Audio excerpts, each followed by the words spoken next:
Hello everyone and welcome to PW only IAS. स्वागत है आपका इस डिस्कशन में। आपके अंदर पहला सवाल ये होगा कि मैं यहाँ क्या कर रहा हूँ। तो जनरली रिसेप्शन ये डिस्कस करते हैं, अगले 2 दिनों में वो कहीं ट्रैवल कर रहे हैं, इस वजह से वो अवेलेबल नहीं है, तो उनकी कमी को पूरा करने के लिए मैं आया हूँ ताकि हमारी जो प्रिपरेशन है बिल्कुल भी बाधित ना हो, हम डिस्कशन कमज़ोर ना हो या बीच में रुके ना, इसलिए मैं आया हूँ। तो अब क्या कर सकते हैं, 2 दिन तक मैं इसको कवर करूँगा। आई होप जो आपकी एक्सपेक्टेशन है मैं उसको पूरा कर पाऊँ। तो आज 15 सितंबर की जो पहली इंपॉर्टेंट न्यूज़ है वो ये है कि एक जो नया बिल आने वाला है, स्पेशल सेशन हमें पता है पार्लियामेंट का होने वाला है। अब ये स्पेशल सेशन जो शुरू होगा इसके तहत बात ये की जा रही है कि एक बिल आएगा जिसके तहत जो इलेक्शन कमीशन है इसका स्टेटस डाउनग्रेड कर दिया जाएगा। अभी जो जनरली इलेक्शन कमिश्नर होते हैं इनका जो स्टेटस होता है वो होता है कैसा, तो एक सुप्रीम कोर्ट के जज की तरह, उनको उस लेवल की सैलरी की बात हो वो, चाहे उस तरह का जो पावर है वो दिया जाता है, उनको स्थान उस तरह का दिया जाता है पावर हायरार्की में। अब बात ये की जा रही है कि इसको घटा कर वो कैबिनेट सेक्रेटरी लेवल तक लेके आने की बात कर रहे हैं। और अगर ऐसा होता है तो ये जो उनका पे और जो उनको सर्विस कंडीशन दी जाती है अभी वर्तमान में इलेक्शन कमिश्नर को, वो सुप्रीम कोर्ट के जज के बराबर की दी जाती है। इस बिल के आने के बाद और अगर ये पास होता है तो शायद वो घटकर एक कैबिनेट सेक्रेटरी के लेवल पे आने की बात की जा रही है। और अगर ऐसा होता है तो इसका मतलब जो इलेक्शन कमीशन है ये इलेक्शन कमिश्नर्स के किसके खिलाफ है, उनका जो अभी जो वर्तमान की जो स्थिति है ये उनको कमज़ोर करते हैं। और जो आपको पता है कौन से आर्टिकल के अंतर्गत आता है इलेक्शन कमीशन, आर्टिकल 324। आपके लिए इंपॉर्टेंट क्या है कि आप जब ये टॉपिक पढ़ रहे हैं तो अपनी पॉलिटी की बुक खोलिए, उसमें आर्टिकल 324 पे जाइए और देखिए क्या क्या इसके प्रोविज़न है इंपॉर्टेंट।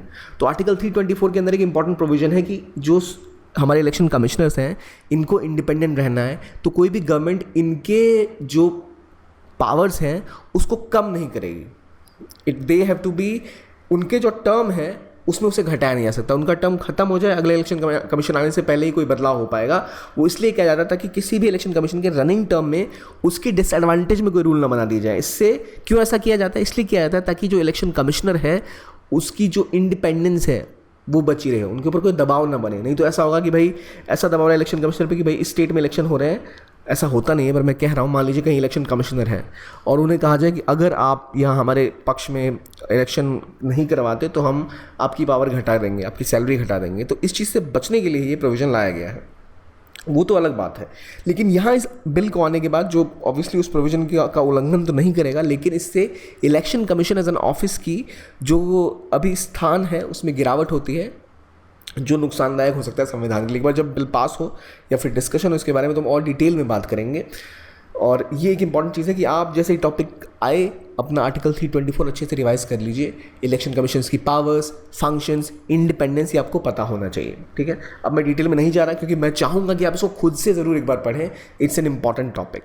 आगे बढ़ते हैं और कम्युनिटी फॉरेस्ट रिजर्व पे आते हैं। अब क्या है भाई कम्युनिटी फॉरेस्ट रिजर्व?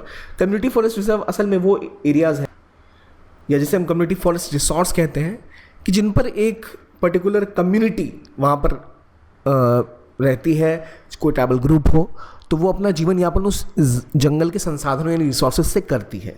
अब बात यह है कि जनरली क्या है ना कि जो भी हमारे कम्युनिटी फॉरेस्ट रिजर्व है वहाँ पर कोई ट्राइबल ग्रुप है वो रहता है, तो वो उसका इस्तेमाल करके अपना जीवन यापन करता है। और ये चीज़ें 2 चीज़ के अंदर कवर होती हैं, 2 लॉज के अंदर। एक जो पहला इंडिया का जंगल को लेकर अधिकारों को लेकर जो लॉ है वो है फॉरेस्ट राइट्स एक्ट 2006। जनरली इसी एक्ट के तहत सब कुछ कवर होता है जो उनकी इंडिपेंडेंस या जो जंगल का रख रखाव है इसके ऊपर कवर होता है। दूसरा जो ट्राइबल ग्रुप है कम्युनिटी फॉरेस्ट रिजर्व के, वो जो उनके ऊपर किस तरह का की चीज़ें की जाती हैं, किस तरह पे उनके ऊपर रिसोर्स का मैनेजमेंट होगा, वो दूसरा लॉ जो उसके लिए इंपॉर्टेंट है, दूसरा एक्ट जो इंपॉर्टेंट है वो है शेड्यूल ट्राइब एक्ट। तो इन 2 एक्ट्स के तहत हम देखते हैं जनरली जो कम्युनिटी फॉरेस्ट रिजर्व है इनके ऊपर रूल मेकिंग की बात हो या इनको कंजर्व करने की बात हो या इनको मैनेज करने की बात हो तो 2 चीज़ें लागू होती हैं। अब जो अभी तक जैसा सिस्टम था उसके तहत यह था कि अगर कोई कम्युनिटी फॉरेस्ट एरिया है, कोई जंगल है जो प्रोटेक्टेड हो या अनप्रोटेक्टेड हो, उसके अंदर कोई कम्युनिटी अगर रहती है, कोई ट्राइबल ग्रुप वहाँ सालों से रह रहा है, तो उनके पास अधिकार होता था कि वो वहाँ पे जो चेंजेस हैं, बदलाव है वो मैनेज करेंगे। मैनेजमेंट होता था किसके थ्रू? ग्राम सभा के थ्रू। तो एक ग्राम सभा होती है किसी भी कम्युनिटी फॉरेस्ट में, वो ग्राम सभा डिसाइड करती है कि भाई किस तरह जो बदलाव करने कुछ चीज़ों के या कुछ डिसीजंस लेने, तो ग्राम सभा लिया करती थी। अब जो नया नोटिफिकेशन आया है उसके तहत ये देखा जा रहा है कि शायद मिनिस्ट्री ऑफ ट्राइबल अफेयर्स ने गाइडलाइन दी है कि वो चाहती है कि जो फॉरेस्ट राइट्स एक्ट के अंदर जो प्रावधान है वो अच्छे से इंप्लीमेंट हो, फॉरेस्ट कंजर्वेशन और ज़्यादा हो। इसलिए वो चाहते हैं कि डिस्ट्रिक्ट लेवल कमेटी हर जगह बैठे जो फॉरेस्ट रिसोर्सेज के राइट्स को डिटरमाइन करेगी। अब बात की जा रही है किसकी, डिस्ट्रिक्ट लेवल कमेटी की। जो ये काम कौन करता था, तो ग्राम सभा। तो आवाज़ ये उठाई जा रही है कि ग्राम सभा एक बहुत ही ग्रास रूट बॉडी हुआ करती थी, और इंडिया में जब हम पढ़ते हैं फॉरेस्ट राइट्स के बारे में तो जो उसका ग्रास रूट लेवल पर, जो डिसेंट्रलाइज लेवल पे जो पावर है लोगों के पास, जो ट्राइबल ग्रुप्स वहाँ रहते हैं उनके पास, ट्रेडिशनली जो वहाँ रहते आए हैं, ये डिस्ट्रिक्ट लेवल कमेटीज़ बनने के बाद शायद वहाँ से शिफ्ट होकर उस साइड चला जाएगा। सो इट्स इसलिए इसका बहुत ज़्यादा क्रिटिसिज्म किया जा रहा है। लेकिन अगर ऐसा होता है, गवर्नमेंट का ये कहना है कि वो इसलिए ऐसा कर रहे हैं कि अगर डिस्ट्रिक्ट लेवल कमेटीज़ होंगी तो जो कुछ बिचौलिए हैं या कुछ कोऑर्डिनेशन ढंग से नहीं हो पाता या कोई प्लानिंग में कमी रह जाती है ग्राम सभा लेवल पे, वो पूरी की जाएगी। लेकिन अभी मुद्दा ये है कि अगर ऐसा होगा तो क्या ग्राम सभा की पावर्स का हनन नहीं है ये? क्या ये एक लोअर लेवल पे जो बॉडीज़ हैं ट्रेडिशनली जो अच्छा काम कर रही है उनका अधिकारों का हनन नहीं है? तो ये मुद्दा इस बारे में है। इससे हमें क्या पता होना चाहिए इस टॉपिक के बारे में कि पहले कम्युनिटी फॉरेस्ट रिजर्व क्या है।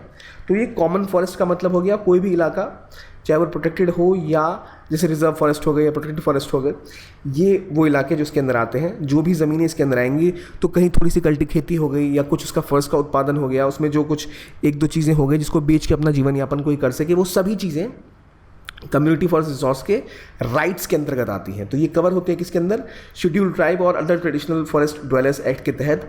और उनके जो राइट्स हैं, कैसे प्रोटेक्ट करना है, कैसे कंजर्व करना है, जो कुछ उत्पाद है उसका कैसे इस्तेमाल कर सकते हैं, ये सब इन चीज़ों के अंदर ही आता था। अब लेकिन गवर्नमेंट करिए कि उन्हें जो राइट टू फॉरेस्ट एक्ट है उसको ठीक करने के लिए, इसके लिए वो डिस्ट्रिक्ट लेवल पे एक और जो कम्युनिटीज़ हैं उसको स्ट्रेंथन करेंगी। लेकिन क्या वो ग्राम सभा के पावर को कम करके आएगा, जो कि काफ़ी विवादास्पद एक चीज़ है।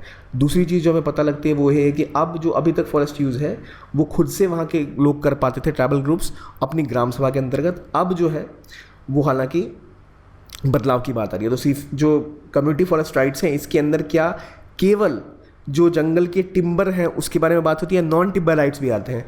तो इसके अंदर निस्ता राइट्स भी आता है, नॉन टिम्बर राइट्स भी आता है।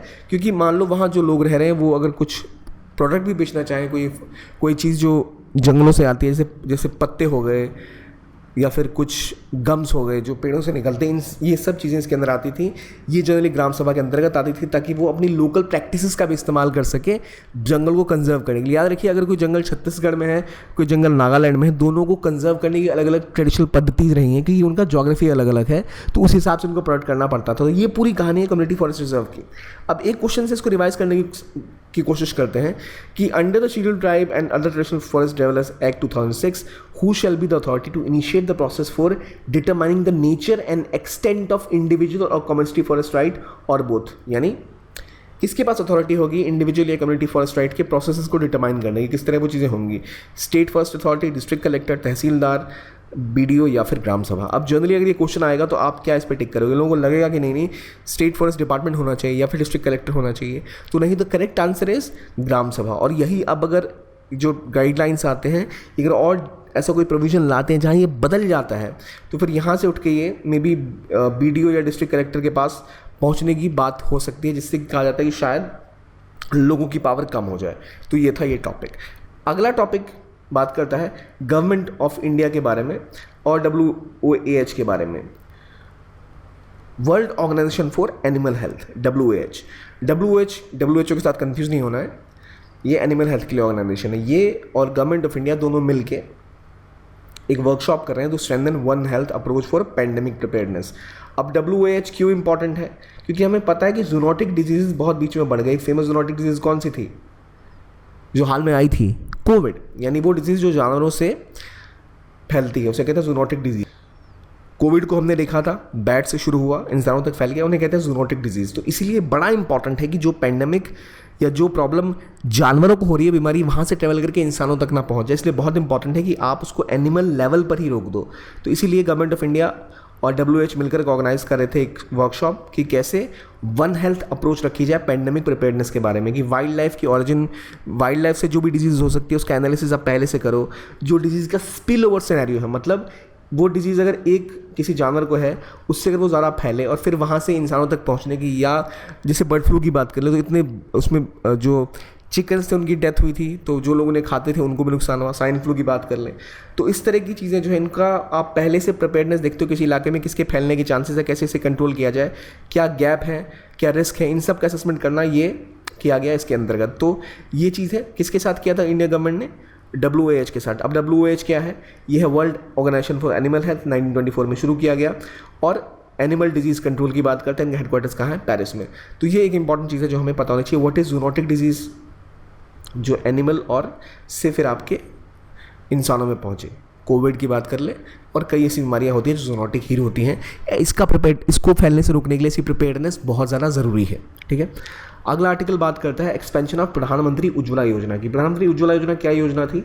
इसके तहत जो गरीब हाउस होल्ड की महिलाएं थी उनको मुफ्त में गैस का कनेक्शन दिया जाता था। अब हालांकि गवर्नमेंट ने कहा है कि वो उसको और एक्सपेंड करेंगे, 75 लाख घरों तक और इसको पहुंचाया जाएगा अगले 3 सालों के अंतर्गत।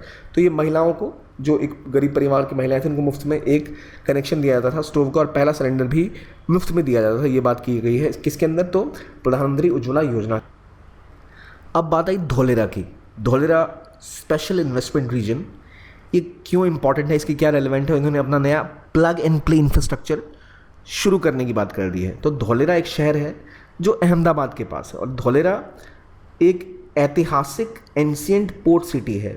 ये पोर्ट सिटी ऐसी है जो हड़प्पन टाइम्स में, आपको याद होगा, लोथल के बिल्कुल पास है ये, और ये एंशियंट पोर्ट सिटी है जहाँ शिप बिल्डिंग भी पहले हुआ करती थी। तो एक इंडिया का एक बड़ा एंशियंट पोर्ट सिटी का इलाका धोलेरा।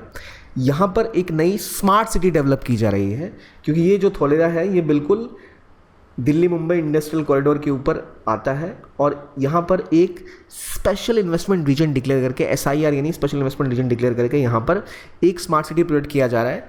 जो अभी तो बात ऐसी भी चल रही है कि यहाँ पर हम देखेंगे कैसे एक सेमीकंडक्टर्स का एक पूरा बेस यहाँ पर बनाया जाएगा। सारी बातें चल रही है, और फॉक्सकॉन एक इंपॉर्टेंट कंट्री है जिसने बोला कि यहाँ पर पहला फैब प्लांट ये धोलेरा में बनाने वाले हैं। इसके अलावा जो धोलेरा है, इसलिए भी डिक्लेयर किया कि ये जो स्पेशल इन्वेस्टमेंट रीजन है ये अपना प्लग एंड प्ले इंफ्रास्ट्रक्चर शुरू करने वाले हैं। पहली बात, what is plug and play infrastructure?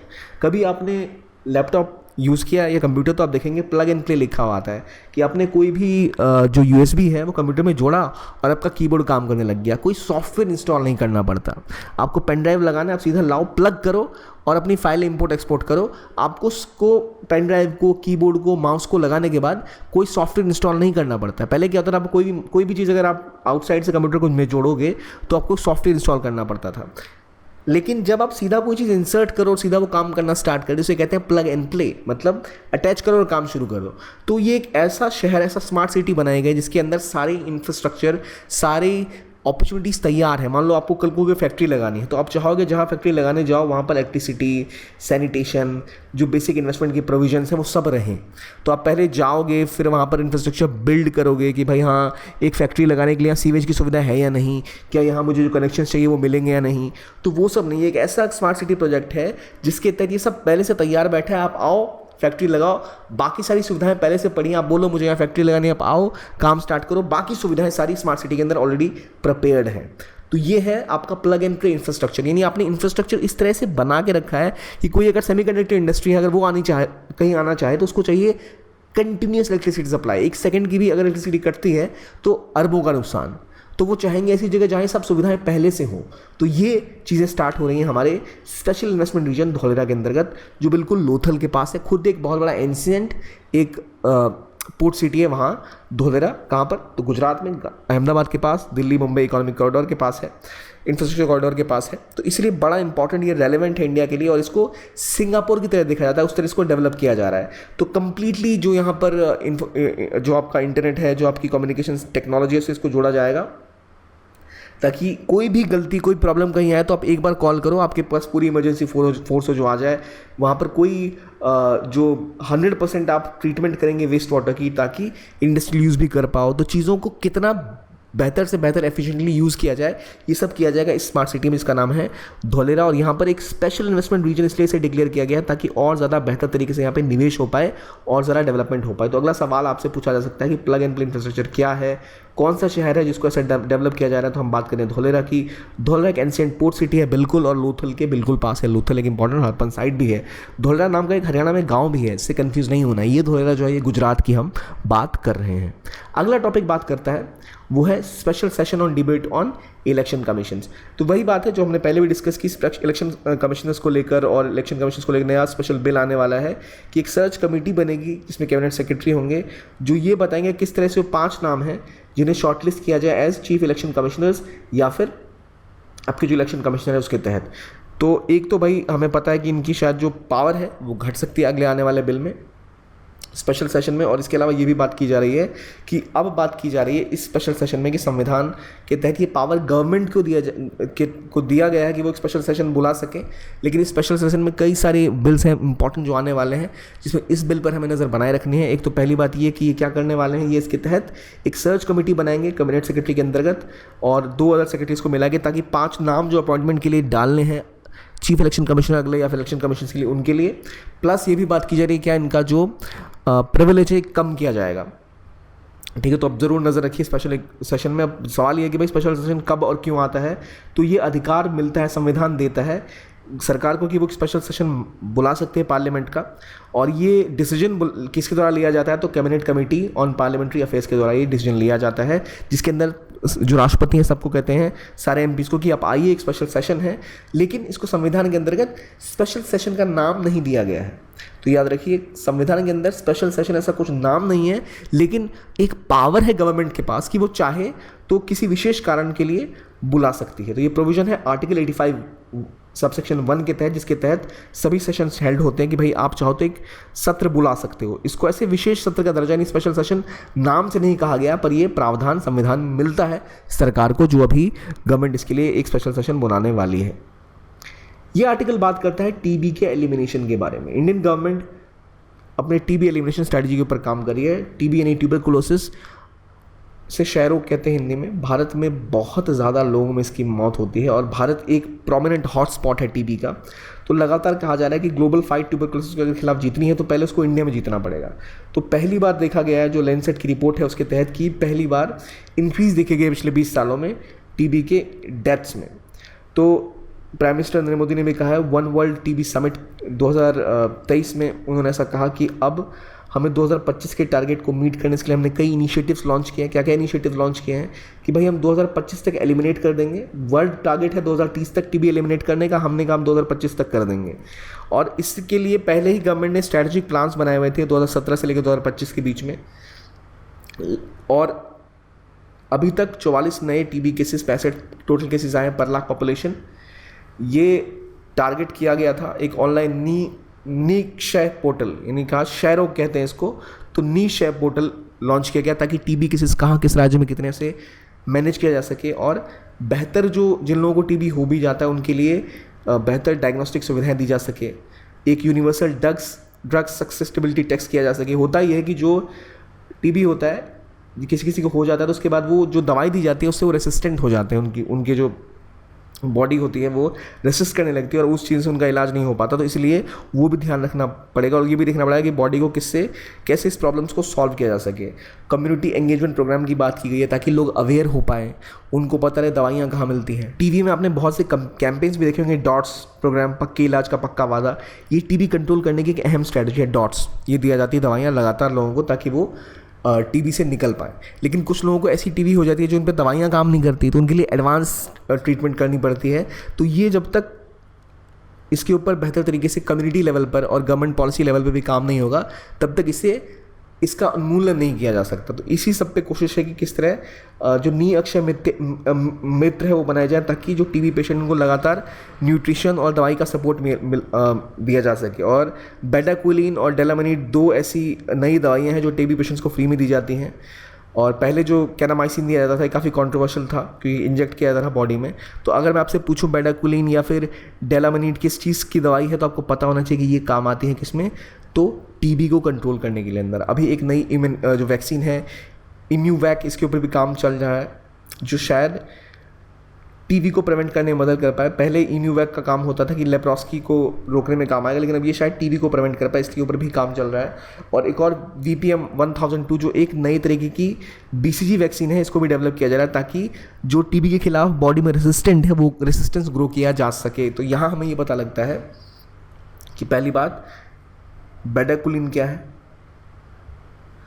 डेलामिन क्या है, किस चीज़ की दवाइयाँ हैं, इम्यूवैक का डेवलपमेंट अब किस लिए किया जा रहा है, डॉट्स किस चीज़ काम आता है, क्या इंडिया का टारगेट है टीबी को लेकर, हमने ये सब समझा। तो ये सारे इंपॉर्टेंट टॉपिक जो हमने आज समझे, अब जरा देखते हैं कुछ क्वेश्चन सबको कितने याद हैं। Community forest reserve provided under scheduled tribes and other traditional forest dwellers act, सही है या गलत है। World organisation for animal health एक इंटर गवर्नमेंटल ऑर्गेनाइजेशन है, 2001 में फॉर्म हुई थी। Dholera special investment region is the first greenfield smart city project in India. Special session of parliament, एक decision to call special is taken by business advisory committee. TB elimination strategy aims to eliminate tuberculosis bye 2030 globally, या India M कर रहा है ऐसा। ये चीज़ हमने देखी है। इसमें बताइए कौन सा ट्रू है कौन सा फॉल्स है, बताइए। आई होप आपने सारे सही लगाए होंगे। पहला ट्रू है, बिल्कुल ये शेड्यूल ट्राइब के अंतर्गत ही आता है। दूसरा, intergovernmental organisation founded in 2001, क्या 2001 में शुरू किया गया था? बिल्कुल नहीं, ये 1924 में शुरू किया गया था। इसका हेडक्वार्टर्स कहाँ है? पेरिस में। गवर्नमेंट ऑफ इंडिया के साथ किस चीज़ के ऊपर काम कर रहे हैं बताइए मुझे। अभी जो नया इन्होंने एक बैठक की, किस चीज़ के बारे में की थी, हमने आज डिस्कस किया है। अगला देखिए, धौलेरा स्पेशल इन्वेस्टमेंट रीजन पहला ग्रीनफील्ड स्मार्ट प्रोजेक्ट है। बिल्कुल, ये एक स्पेशल इन्वेस्टमेंट रीजन की तरह से डेवलप किया जा रहा है। धौलेरा कहाँ है? एक इंपॉर्टेंट एंशिएंट पोर्ट सिटी है, बिल्कुल लोथल के पास है। कहाँ? गुजरात में है, अहमदाबाद के पास है ये। फिर स्पेशल सेशन ऑफ पार्लियामेंट कौन बुलाता है? बिजनेस एडवाइजरी कमेटी बुला सकती है, या कौन डिसाइड? फॉल्स है ये, तो कौन करते हैं? कैबिनेट कमेटी ऑन, बताइए, cabinet committee on parliamentary affairs, cabinet committee on parliamentary affairs decide करते हैं क्या चीज़ स्पेशल सेशन के बारे में। अगला, TB elimination strategy, India aims to eliminate TB by 2030, नहीं, ये ग्लोबल टारगेट है 2030 का, इंडिया का टारगेट है 2025। आई होप आपने सारे ये क्वेश्चन सही किए हो। ये था आज का डिस्कशन। देखने के लिए बहुत बहुत धन्यवाद। Keep on watching only IAS and have a nice